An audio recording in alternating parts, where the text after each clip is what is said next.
I am going to start. Welcome, everybody, to Food Storage Depot and the Thrivalist classes that we have. And, anyways, we welcome y'all. And we're glad to have Elisa Scherzinger here. And, anyways, I'm going to read this little bio on her. And I'm not having my glasses on, so nope, I have them, but they look funny, so I'm going to do it without it. Okay, so she is a highly trained registered nurse with over 26 years of experience with in the healthcare industry and with a strong passion for emergency medical care. She founded The Right Stuff with the aim of providing individuals, families, and organizations with personalized and effective first aid solutions. Throughout her career, Elisa has encountered countless medical emergencies and has seen firsthand the importance of being prepared. She believes that every individual should have access to high quality first aid supplies and the necessary knowledge and skills to respond to emergencies. Elisa's extensive knowledge, passion, and expertise make her the perfect person to lead our team of experts in creating custom first aid kits.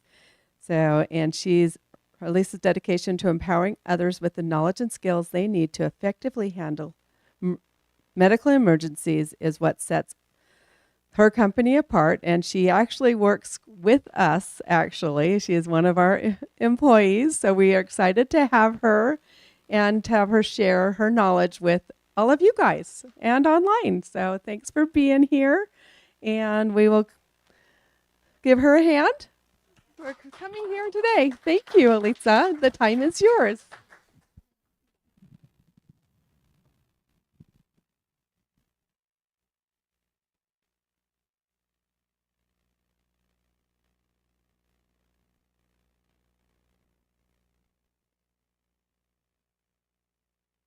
Hello? There we go.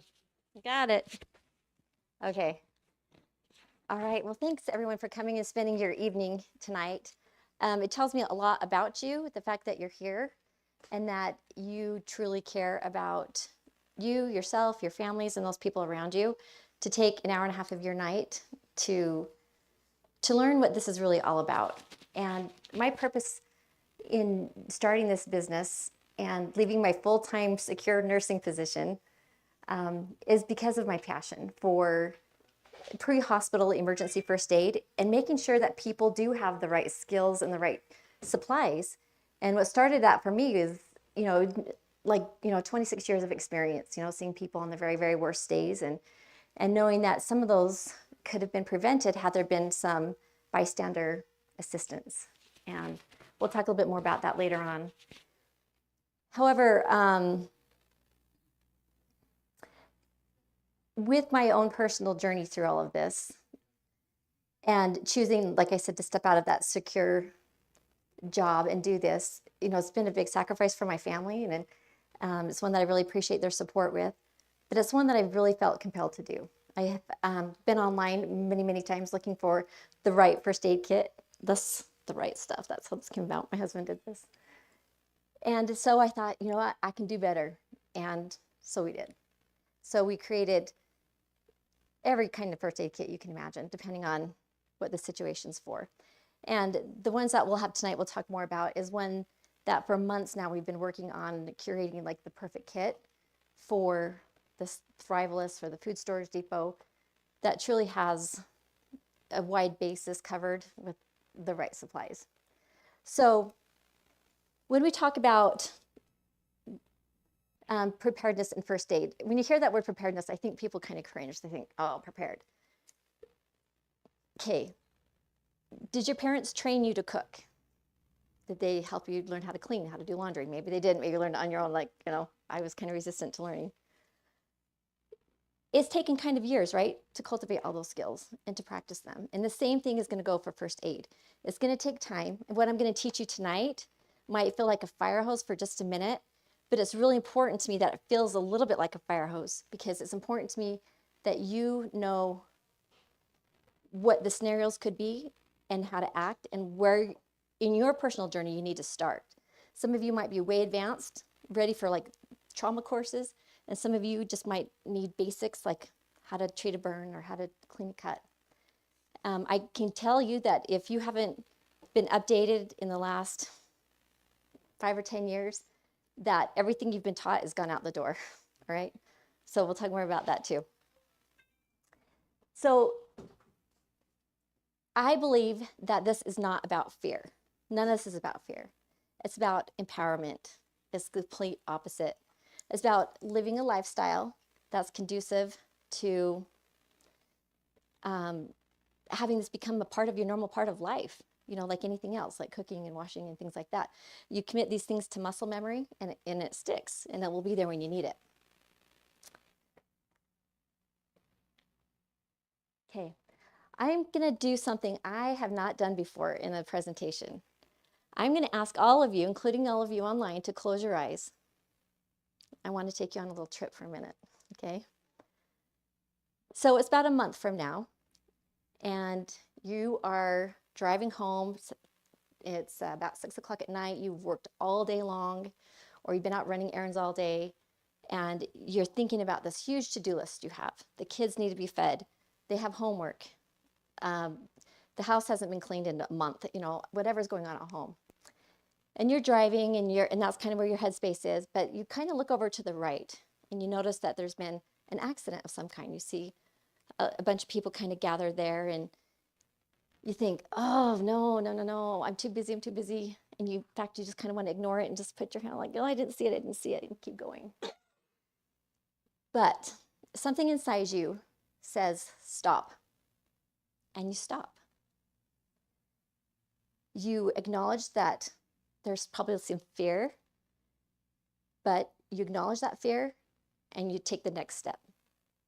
You walk up to the scene, and there is a young girl who's been hit by a car, and her right leg is amputated and it's bleeding profusely.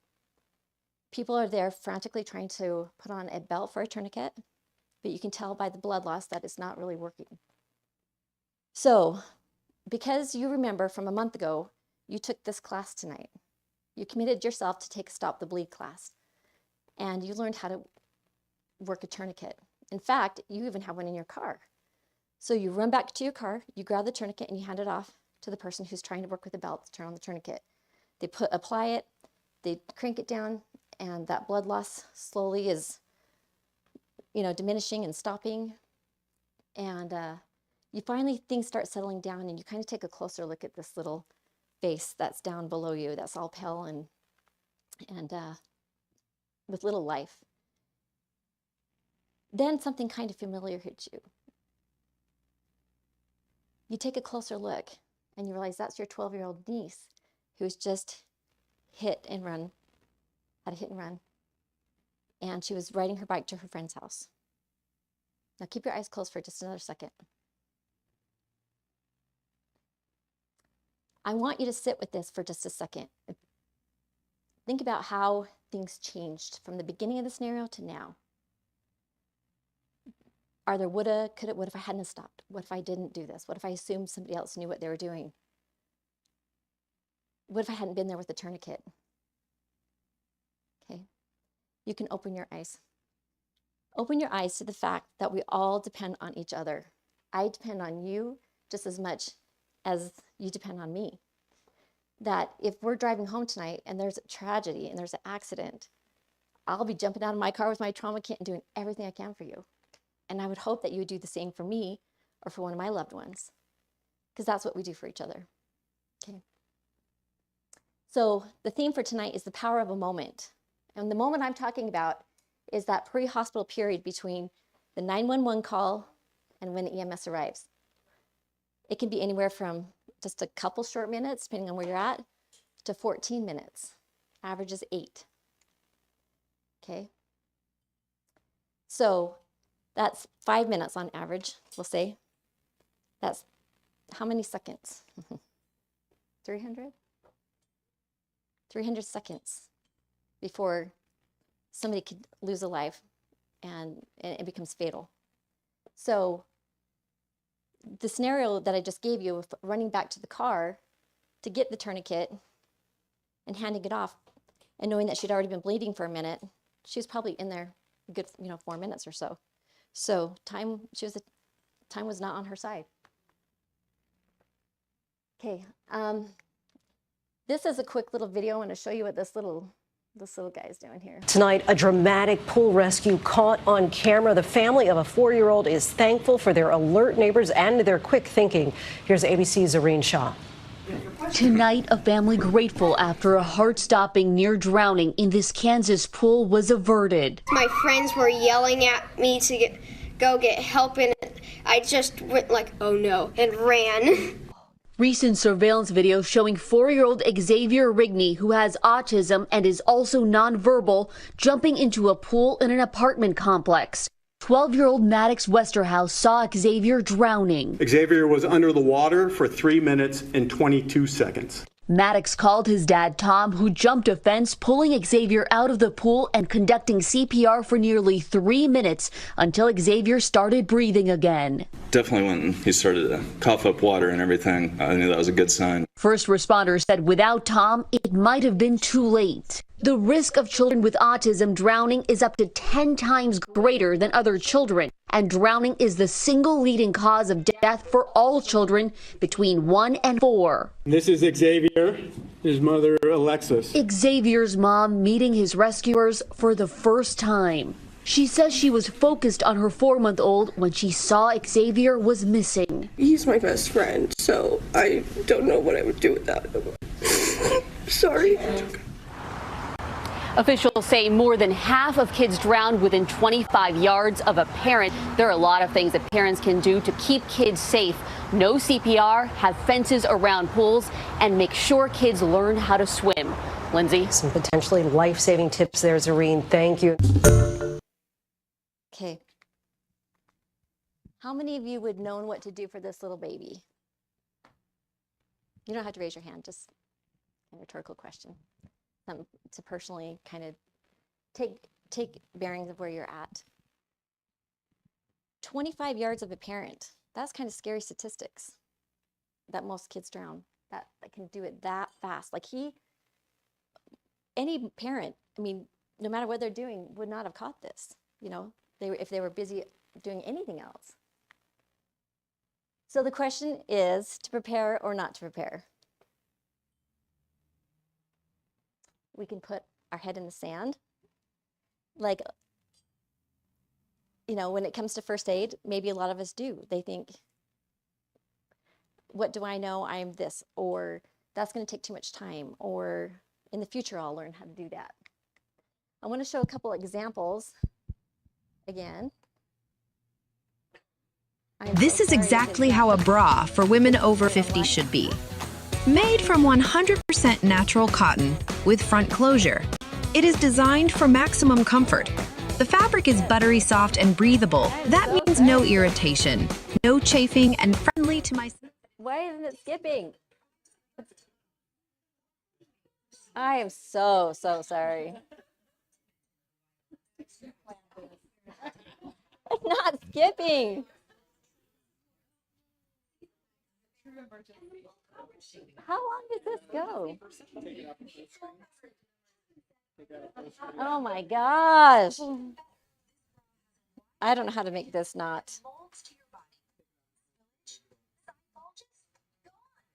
This bra is currently on the biggest sale of the year. So hurry up. This bra is currently 80% off. Good idea. Somebody's a genius in the room. Thank you.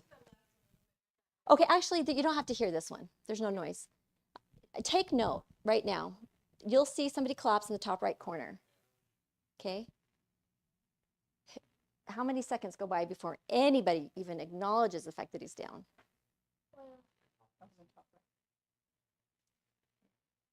This is where like a minute draws like forever. Like this minute's, it's like a minute and 20-second video or something, but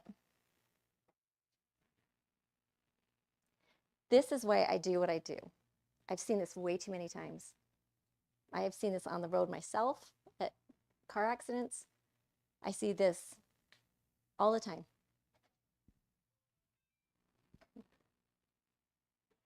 Okay. So, that's a good question. The person who runs over is the coach who I think it was like 5 or 10 days prior took a CPR class.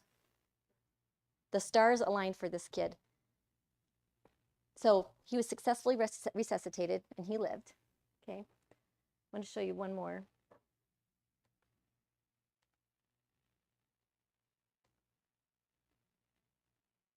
It's a story that could not have scripted any better. A small town basketball team that faced near tragedy when one of its players' hearts stopped beating as he was practicing. It was his coach who saved him, and tonight he made a triumphant return to the court. Barton Dieters has this inspirational story for us tonight from Fruitport Township. The gym's just clearing out here. It was a battle of rivalries. Schools that share the same name. Calvary Christian High School here in Fruitport Township and Calvary Schools in Holland. But what people will remember tonight had little to do with the score. We've been telling you about 17-year-old Luke Anhalt, a starter for Fruitport Calvary Christian High School, a school of about 70 students. It was about 6 weeks ago that during a light practice, Luke collapsed on the floor of the school's gym and stopped breathing. I called his name. I was down. I was kind of shaking him, trying to talk to him, and then suddenly I said, "Get the AED." Coach Jeff Zier used the school's AED on Luke and then did chest compressions until the ambulance got there. Doctors say that quick action saved Luke's life. Over the next 6 weeks, doctors at Helen DeVos Children's Hospital determined that there was no detectable problem with Luke's heart. That was the fault of an electrical mistake they don't think will happen. But just in case, they implanted a defibrillator on Luke's back, and his dad was there to keep an eye on his heart rate. Luke has been working hard in rehab, and now all the emotions are going right now. I'm nervous, I'm excited, I'm ready to go. It's gonna be good. Luke's return to the court was met with the fanfare and a few words from an understandably choked up father, Jeff. We're here to celebrate God's love and Luke's recovery. We're here to celebrate that God claimed his heart. Luke was able to get in a lot of minutes and scored 11 points tonight, including this nice tray. Luke was also crowned homecoming king. And just to complete the fairy tale, Luke put this one away in the final seconds with this coaster coaster. I never expected I would be able to again. They initially told me 2 or 3 months and it was only 1, so I mean, that's crazy. Now, Jack's going to be here in a little while with scores, but I'm going to throw a spoiler in here. Luke's team won tonight 50-44 in the Battle of Calvary's. In Fruitport Township, Barton Dieters, 24-hour News 8. So wait, what's the cat? Okay. Glad that's not another Brock commercial. Okay. So what was the commonality between those two videos? Well, some people fainted. They did. They really fainted, for sure. Did you notice their ages? Were they elderly? No. Okay. So sudden cardiac arrest can happen in people generally under the age of 35, and it's about 2 in 100,000 people will experience it, and usually it's during times of sports. So this kid is only alive because there is an AED. So think about where you live, where you work, where you play, where your kids go to school, your grandkids, and where they go to the parks or where they go to the gyms. Do they have AEDs? I mean, most of these cardiac problems are not diagnosed until they have a cardiac event. Okay. Had this guy not been trained in it, again, can you see where that guy who was crowned homecoming king and scored all those points, all those missed beautiful opportunities for that family? Okay. So I think a lot about why we don't. And I'm not going to call them excuses because to all of us, they're valid. Either I don't know how, I'm worried about doing more damage, I'm worried about getting sued, somebody else will do it. There's enough people over there. Somebody else will take care of it. Okay, and all of those things can be overcome with education and training. Okay, so I'm not going to harp on any of that, but I want to talk about what will happen to you personally when you're on the scene of an accident or something's going on that's causing a great angst. Okay, you have that fight, flight, or freeze. We've all heard of it. The fight is going to be like, oh, heck no, I am all in. Let me in. Okay, all of that blood pressure is going up, the heart rate's going up. Everything in your body is causing you to act. And hopefully your mind's following along with it too. Okay? Then there's the flight. It's like, oh no, I'm out of here. Peace out. Let's go. Okay? Then there's freeze.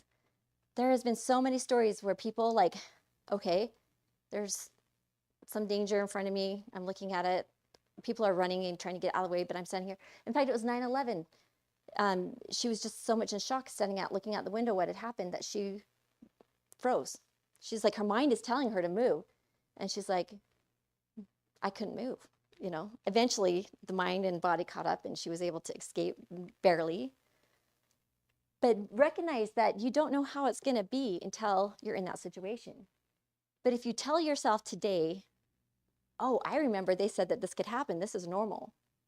You know, even EMS and firemen and nurses get scared going into this stuff. They'd be lying if they didn't. They've just learned to compartmentalize a little bit and figure out how to act and fall back on that muscle memory of their training. Okay. The other one is this bystander effect. And I think this is what gets most people killed, is because if you're driving on an accident and you see all these people, you're like, there's people there. I'm going to keep going. Okay, whatever. That's just one example of many. Okay, that's the bystander effect. There may not be one person who knows what they're doing, and all of them are doing what? This is a phone, by the way. Filming. Hopefully there's some calling 911, but they're generally on their phones taking pictures. I think they have good intentions. I think they're in shock. They don't know what to do, so that they're doing something. But that bystander effect, I hate the word bystander because it implies non-action. It means like I'm standing by and watching what's happening. So I hate that word, but it's what that is. Okay, so just in the United States, we could talk about the world, but just in the United States, about 85 people die every day. And many of these are preventable. They say that if in a cardiac arrest situation, maybe only 40% get immediate CPR or somebody acts outside the hospital before EMS gets there. So think about how many lives could be saved if another 60% got treatment. And that's with cardiac arrests. That's with simple interventions like holding pressure on a bleed, choking, and I know there's one other big one. It's not coming to my head right now, but there's simple things that you're going to learn tonight that will save a life. All right, who can answer how many liters of blood is in an average adult human body?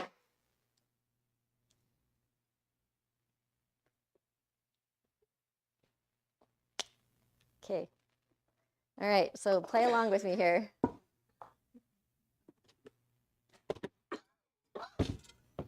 Okay. This is liter number 1, okay? You're in an accident, a really bad one, depending on where you're cut.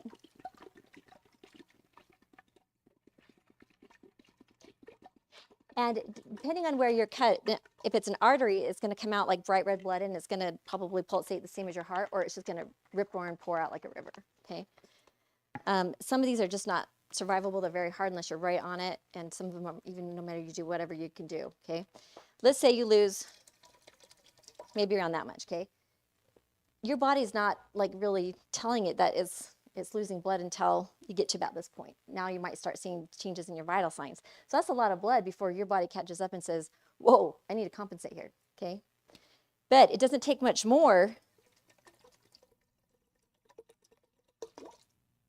okay, for there to be now significant changes to how the outcome is going to be, okay? So you lose this, that's 2 liters. And usually death is irreversible at that point, no matter what you do. We can't keep them alive in the hospital very long. They're going to end organ failure, and they're really hard to resuscitate, okay? So even though you have 5 liters of blood, how many minutes can it take to bleed out? 2 to 4 or 5 minutes, depending on what artery is cut. Worst case scenario. Probably a lot of you saw a worst case scenario recently, unfortunately. That was like a non-survivable injury, by the way. No one could have done anything to do that. And that was probably mass blood loss within just a couple minutes. Okay. I do this all the time, but this time, okay. So hopefully that kind of gives you a visual on how important it is to act quickly. Okay. We're going to talk about tourniquets here, and I want you to hear this little story. It's a short little one. Well, summer is known as trauma season by many first responders. New numbers from Vanderbilt show trauma injuries are up 20% from this time last year. Holly Thompson shows us what emergency response workers say could save your life or help you save the life of someone else. I was lying on the ground. I could not move. I didn't know if I would ever die. John Pugh describes his nightmare situation when he was run over by a vehicle in Franklin last month. These x-rays showing where surgeons had to insert a steel rod after his left femur was broken into 6 pieces. 10 broken ribs, broken collarbone on the left side, collapsed lung on the left side. So summertime is typically our trauma season, so we see an uptick in motor vehicle collisions, particularly motorcycles. Franklin firefighter paramedic Wes Bryant says summer means more injuries from outdoor activities, and with trauma, knowing how to stop life-threatening bleeding is critical. It's the difference in life or death, right? So people that know how to use a tourniquet can make that save very rapidly. They can stop the bleeding very quickly. Bryant walks us through how to use a tourniquet. You can slip it on or run it through the loop here. And I make this as tight as I can get it initially. Typically 2 to 3 turns is all it's going to take. I'm going to secure this strap through the holder here, and then it's got a place where we can write the time that the tourniquet was applied. Simple, quick, and potentially life-saving. Pugh, now focused on his recovery, says he's incredibly grateful for the actions of first responders who rushed to save him and who also gave him peace of mind. The first responders, I don't remember a lot about them because it was so traumatic, but I do remember every one of them kept saying, "We got you. We have you. You're going to be okay." Now the tourniquets are about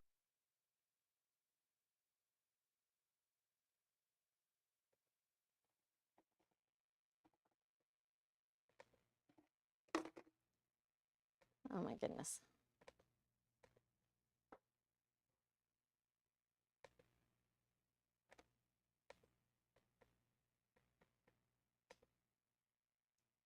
Okay. Okay. So how many of you have ever had to use a tourniquet? Not most people haven't. This is called a Cat 7 tourniquet, and this is typically a lot of military people used it, and it's proven that it's to be effective. They're becoming more and more common, and the myth that if you use a tourniquet they're going to lose their limb is not true. We put tourniquets on you in surgery for long periods of time, and you don't lose your extremities. Okay, but it's got to be done correctly and with some training. You want a tourniquet to be about this width. If you do something really skinny, like a zip tie or something that's just going to kind of choke down on that tissue, it's going to do more damage there, okay? So it's best if you have a wider tourniquet, okay? One guy came into the ER, he had shot most of his leg off, and he had, you know those bungee cords that hook stuff on? I don't know what they're called, keep it in the trunks. He'd wrapped it around the perfect width of the tourniquet, and that's what saved his life. So, pretty impressed that he had, and he drove himself to the hospital. Pretty impressed. Yeah. Okay.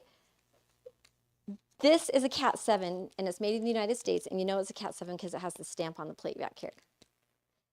These are about $35. If you find one online for anything less than like 30, maybe 28 on sale, if you're lucky, it is not a real tourniquet. Do not buy these off of Temu. Do not buy these off any overseas websites, because this is called a windlass, and when you turn them, they will bend, they will break, and the ribbon that goes through here, you'll just keep twisting on that thing, and nothing's going to tighten down. So that's not the time you want to find out you got a cheap tourniquet, okay? Who will be a guinea pig for me? Come on. All right. So if he has an amputation down here, and I can see his whole arm, do I necessarily need to stick it clear up here, high and tight? No. I can do it about 2 to 3 inches above where the injury is and be okay. But if it's dark, he has on clothes, and all I hear is this blood flow, then I'm going to try and do it as high and tight as I can, okay, to get it right up in there. Now, can I put a tourniquet in these junctional areas where your groin, these, okay, no. Those, you can't do tourniquets. Only on arms and legs, okay? Not on the neck either. Just saying, okay? All right, so if I'm putting on him, I want to orient it so that I'm going to pull out towards me. If I try to pull towards him, I'm just getting all kinds of in his face, okay? I get a better torque if I pull out and down, and then it will stick to itself, okay? Then what I'm just going to do is turn this windlass until the bleeding stops. It might take 1 time, it might take 3 times. These are really good tourniquets, so you don't really have to turn it very often. Is it hurting? I won't turn it, but then it just slides into a lock like that, okay? Then there's the rest of this tail down here that somebody could step on or get yanked on. It would pull my tourniquet off, so I'd want to just secure that through there. And then this little strip here is a time marker for a tourniquet. Now, if you don't have a marker, that's fine. Just tell whoever you're handing off the patient to what time the tourniquet was put on, so that when they go to the hospital, we have an idea of how long it's been on. Because all this, the blood that's down here is going to be kind of nasty, and if you release a tourniquet, it could do more harm than good. So when a tourniquet goes on, you're never going to take it off. You leave it on. If this fails, you don't take it off. You put another one on above it. Okay. Now, if he was putting this on himself, he would turn that around. Okay, go ahead and pull over. Okay. And you want to make sure you can't put 2 fingers down, or it's too loose initially. Yeah, it's kind of a little too loose, but I would have you pull it tighter. Yeah, really crank it now. Okay, good. Okay, perfect. Then you just have to pull the rest of that through.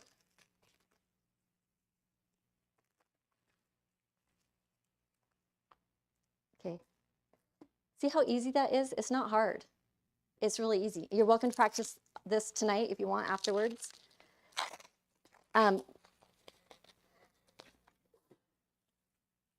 Okay, thank you for doing that. Now, because you understand now that there's basically a flat ribbon going through this, and there's something that's going to twist it down until the blood stops, and it's something that's going to secure it. If you did not have one of these, look around the room. What would you use? You could use a belt. Okay, I don't have a belt up here, but sometimes they don't have enough notches in them, so you literally have to stand there and hold as much pressure as you can, and it's tiring. So it's easy to not get that blood stopped because of the repositioning and stuff like that, and you can't be transported really that way until an actual tourniquet gets on. What else could you use? A sock. You could use a sock. You could use, ladies, you pull off your pantyhose. I don't know who wears them anymore. These are from like when I was like 15. I found these in a box.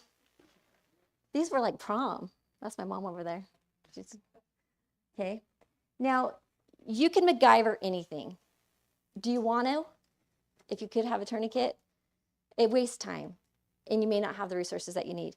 Now, I could come and use like a handkerchief like they did on that video, but what if the guy weighs, like he's big? Like, I mean, not, like I couldn't get this around his thigh and tie it, because what I have to do is get it around to tie it, and then what do I want to put in there as a windlass? Anything. Okay. Yeah, a pen, a flashlight, a screwdriver, a bottle of water, whatever it takes, okay? And then, you see, even this, I don't have enough cloth to be able to make it twist. So, people's lives have been saved using these, fortunately. Like there was a nurse that was driving in Ogden, and there was a motorcycle accident, and she almost amputated her entire ankle, and she had this in her car. As soon as I find out who she is, I'm going to give her a tourniquet, if she's listening. I don't know if she is. Okay. But you can kind of see that if you needed a second tourniquet or you didn't have something, you could probably try to make do. But the point is that you don't want to have to make do.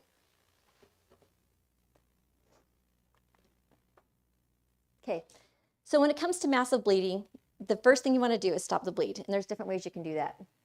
You can hold manual pressure. And when I say manual pressure, I'm like, okay, when you do CPR, you put your hands like this, okay? And then you put your shoulders straight over your hands, and you compress with your shoulders like that, okay? What you do with the bleed basically is the same thing. Put your hands like in that CPR position, and you hold as much pressure as you possibly can for 10 to 20 minutes, depending on if they're on blood thinners or what the injury is like, and make sure that blood is stopping, all right? Now, if these become saturated, you don't want to keep bulking up that dressing because that pressure isn't going to be efficient if I have a lot between my hand and that. It's more efficient if I just keep that bottom layer on all the time and take this layer off and put another layer on. And that's more effective pressure than getting a big, thick, huge one. Now, that being said, there's pressure dressings that are designed to do this. Okay, I won't show you how, I won't get into that, but there's things that can hold pressure for you. And these are in, first aid kits. The second thing is a hemostatic dressing. This one is quick clot, and it's infused with a chemical that will simulate your blood clotting, and it will stop the bleeding. So you can use that to pack into a wound if you had to. Never into the abdomen, but into a wound. And that are kind of your options. That are a tourniquet. So hopefully you don't have to go the tourniquet, but those are your options. But when you cut yourself, what's the first thing you do? Cry, swear, say really bad words. At my house, it's bad words. Okay, but you initially your hand innately goes there. Why is that? Because you've probably cut yourself before. You know that. Yeah, I need to stop the blood from coming out. Okay. Is it true you're not supposed to put pressure on a head wound, or is that not? Oh, head wounds can bleed profusely. I mean, they can look really bad. Second step, you want to wash or irrigate this wound, and I'm going to tell you how to do it right. You can use, actually, let me tell you what you can't use. Lake water, pond water, creeks, rivers, streams, no. I don't care how clear it is. Don't use it. Only use water that you would drink. If you can't drink it, just wipe it off the best you can, dress it, and we'll take care of it later on. But don't pour all that bacteria into your body. Okay. Now, if this is news to you, I want you to raise your hand. You don't use hydrogen peroxide anymore. If my sister's listening, you don't use hydrogen peroxide anymore. I've told her this twice and she did it every time. And they've got an infection. I love saying I told you so. Because it not only kills the bad cells, it kills the good cells too. Yeah, so it's kind of cytotoxic, and it does more damage. It slows the healing process down. Yeah, so kind of how we were taught isn't the way it is anymore. The evidence-based medicine, I mean, they've come out and done studies, and they find new things, right? You don't pour alcohol or any type of alcohol into wounds at all.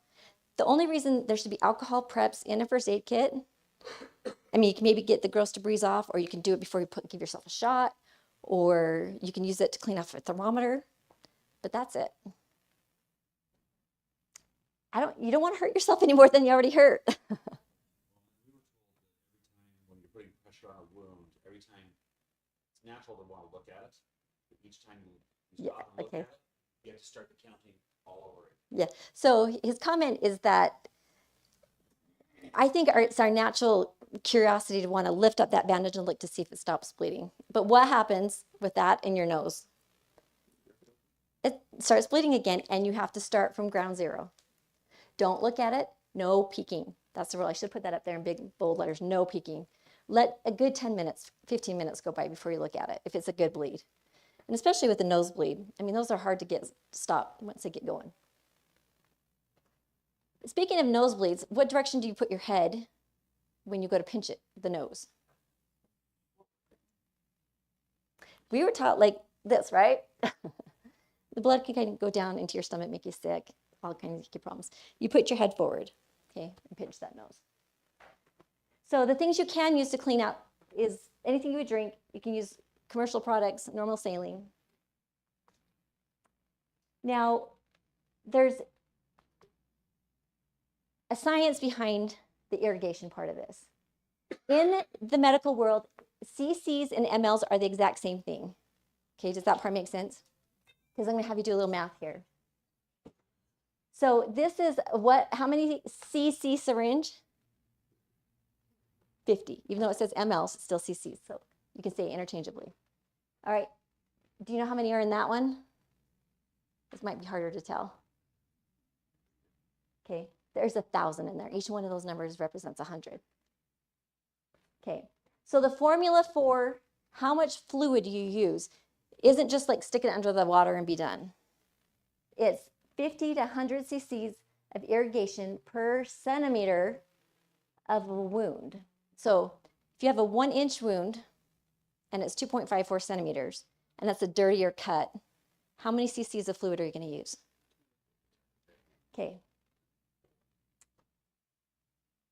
So if I have a 50 cc syringe, how many times am I going to fill it up?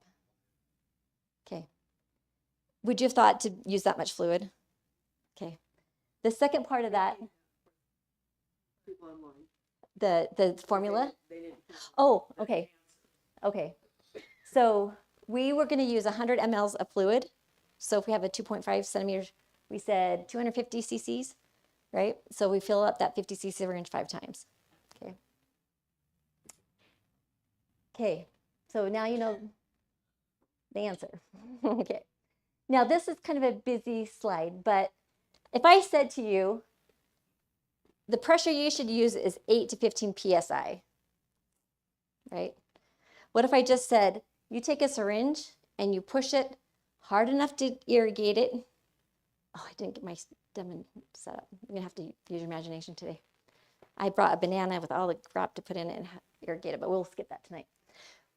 You don't put so much fluid in it or pressure on it that it's gonna do damage to the tissue. Okay, just enough to clean the wound and get the debris out. You'd be surprised how much bacteria is left in there even after really good irrigation. Now, if you don't have syringes in your first aid kit, what else can you use?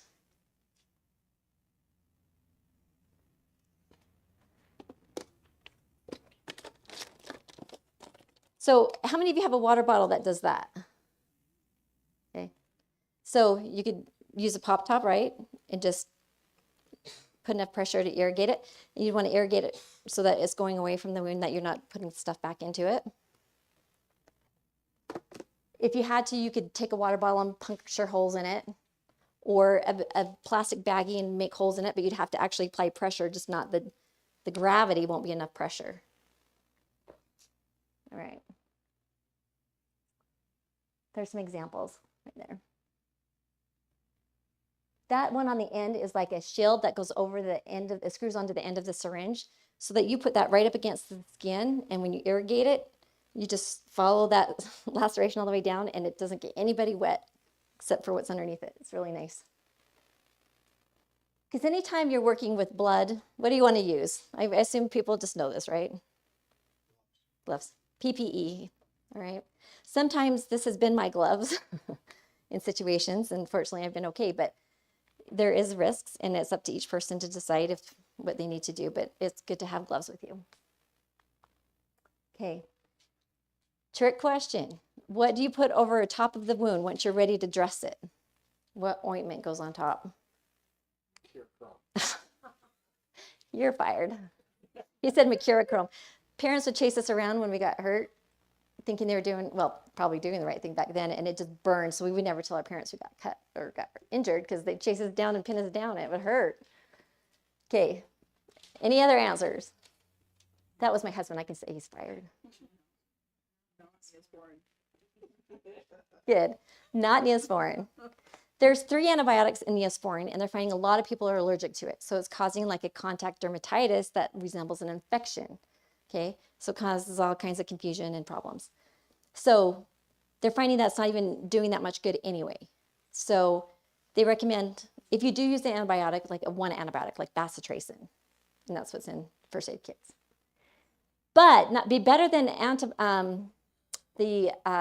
antibiotic, what is the preferred ointment? You can't say you know. No, there is. Yeah. Yes.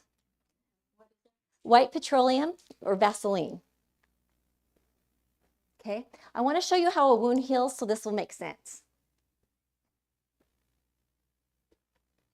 If you get a wound, the common belief is to let it dry out and form a scab. But should you actually do this? Well, as a wound starts to heal, moisture creates an environment for cell migration and growth, supporting better tissue repair. However, when that environment dries out, scabs form and can actually delay the repair process by trapping bacteria and slowing down new tissue growth, leading to noticeable scarring. That's why keeping wounds moist is important. Okay.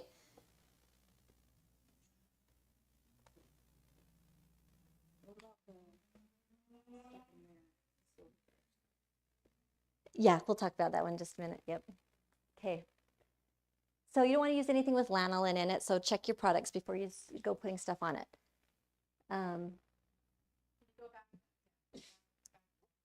What you don't put on it? Oh, sorry. A lot of people have allergies to it, so it's just one more minus off the list of potential problems. Okay, yes, why not lanolin? Okay, so these are just a few options. So in the kits, there's individual size little Vaseline packets so that you have access to those things. And I know I was taught forever, let it go to air so that you can get a scab and it will heal faster, right?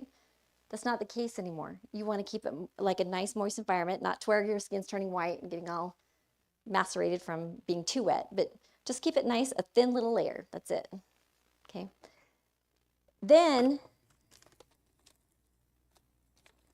you'll want to have something called a non-adhesive.